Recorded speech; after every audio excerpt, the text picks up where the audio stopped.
যুবকের রহস্য মৃত্যু, বাড়ির অদূরে বাঁশবাগান থেকে উদ্ধার দেহ, খুনের অভিযোগ স্ত্রীর বিরুদ্ধে, নেপথ্যে পরকীয়া সম্পত্তি নিয়ে বিবাদ। দেহ উদ্ধার করতে এসে এলাকাবাসীর ব্যাপক বাধার মুখে পুলিশের সঙ্গে গ্রামবাসীর খণ্ডযুদ্ধ, ধস্তাধস্তি। মালদার হরিশ্চন্দ্রপুরের কুশিদা এলাকার ঘটনায় ব্যাপক চাঞ্চল্য। মৃতের নাম পল্লব সিং, 42, খুনের অভিযোগ স্ত্রী বিউটি সিংয়ের বিরুদ্ধে। স্থানীয় সূত্রে জানা গেছে, পল্লব এবং বিউটির প্রায় 20 বছরের বিবাহিত জীবন।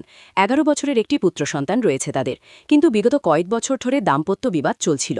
ছেলেকে নিয়ে অন্যত্র থাকত বিউটি। মানসিক অবসাদে মধ্যপ হয়ে পড়েছিল পল্লব। গত 2 বছর ভিন রাজ্যে কাজ করত। বৃহস্পতিবার বাড়ি ফিরে এলে তার স্ত্রী তাকে বসতভিটেতে থাকতে বাধা দেয়, ঘরে তালা দিয়ে চলে যায়। দাবি করে বাড়ি এবং অন্যান্য সম্পত্তি ছেলের নামে লিখে দিতে হবে। গতকাল এই নিয়ে সালিশি বসে, কিন্তু সুরাহা হয়নি। বাড়িতে থাকতে দেওয়া হয়নি পল্লবকে। এই পরিস্থিতিতে এদিন বাড়ি থেকে কিছুটা দূরে একটি বাঁশবাগানে তার মৃতদেহ উদ্ধার হয়। পরিবার তথা এলাকার মানুষের অভিযোগ, তার স্ত্রী তাকে শ্বাসরোধ করে বাঁশবাগানে ফেলে যাচ্ছে।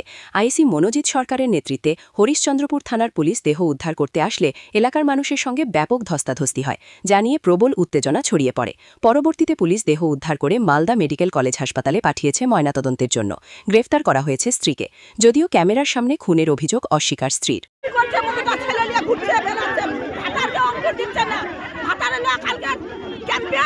জায়গা জমি চাইছে রেজিস্ট্রি করে দলিল করে আমার ছেলের নামে দাও, আর বলছে যে ছেলেটাকে বেলে মেরেছে, হয়তো ছেলেটা তো বাইরে থাকছে, আর বলছে যে মারছে বেলে প্রত্যেকদিন বেলে নিজের ছেলেটাকে প্রত্যেকদিন বেলে মারছে, আবার জায়গা জমি নামছে, আর বেলে ঘরতে দেখবো না বেলে দেখবো বেলে বীরেন সিং এর বেলে ভিটা কিরকম এইরকম বলেছে ওর ভাইটা আর বাপটা।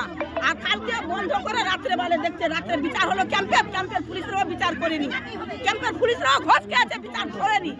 কি চাবিটিও তালা মেরে চলে গেছে, তবুও বললো না ওকে তালা খুলে দাও কি কিছু। ক্যাম্পের পুলিশরা ঘোষ খেয়েছে, ওরা এরকম তালা মেরেছে, তবু তালাটা খুললো না। যার কাছে একটু খাবার মাগছে তাকে কেস করে দিচ্ছে, তারা কেস করে দিবে, তারা